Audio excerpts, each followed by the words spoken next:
Hi there. Welcome to this incredible discussion today. This really quick 5-minute discussion with none other than Leo Eisenstein, who is going to talk about breathing in traffic. But first of all, I want to tell you, if you have not picked up this book yet, that's my special copy. You can't sell it because it's got the gray line on it.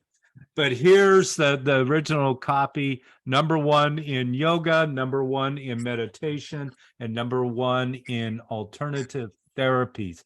And Leo here is on page 137. He contributed this incredible chapter, this incredible essay in this book.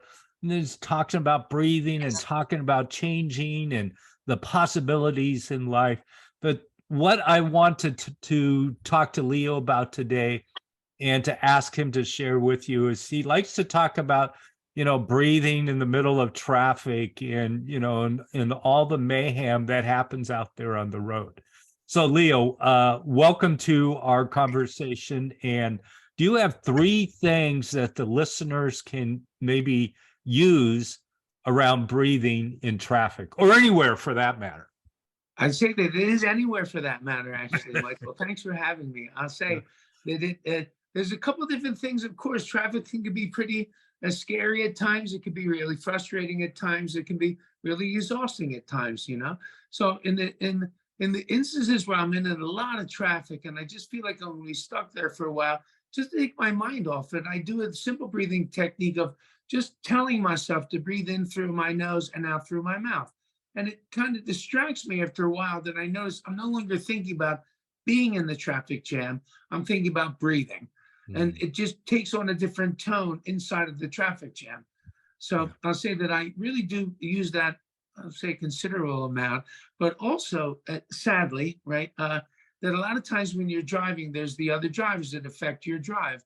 And so I'll run into somebody who I'll say is just that aggressive form of driver that really just kind of sticks in your craw, if I can, and kind of pisses you off a little bit. And so you're not helping anyone being angry behind the wheel, and you don't want to drive angry, as they said in the Groundhog Day. So I employ a technique of breathing through the left nostrils. It stimulates the sympathetic nervous system, and it's a calming breath.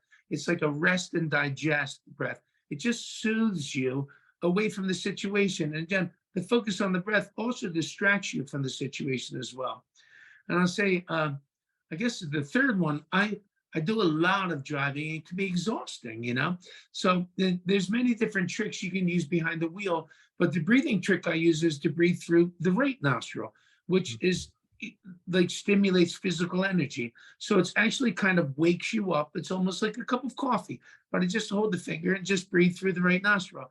But I see just real simple techniques that you can employ without even taking both hands off the wheel.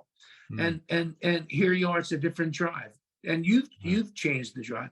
Like you created the change that inside from your car that now you're affecting everyone else around you, of course. Yeah.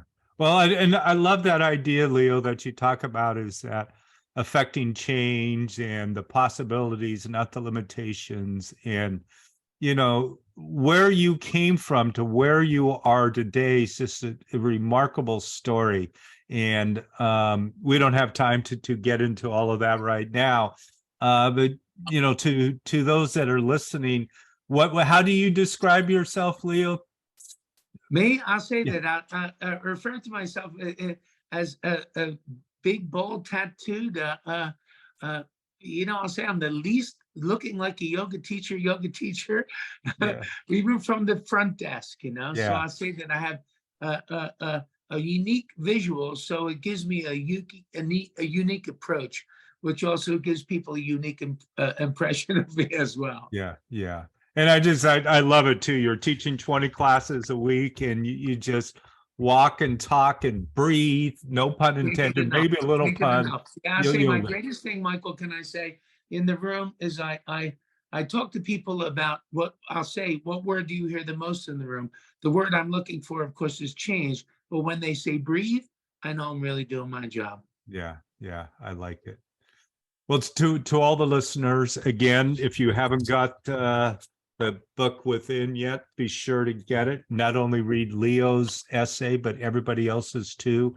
And Leo really dives more into this in a really a longer, a full training and lesson on, really using breathing in traffic. So to discover more, go to our website, www.innerpoint.com, Innerpoint with the knee. You'll see it down below here, and become a member and listen to Leo's, full training on this, as well as the other contributing authors of the book.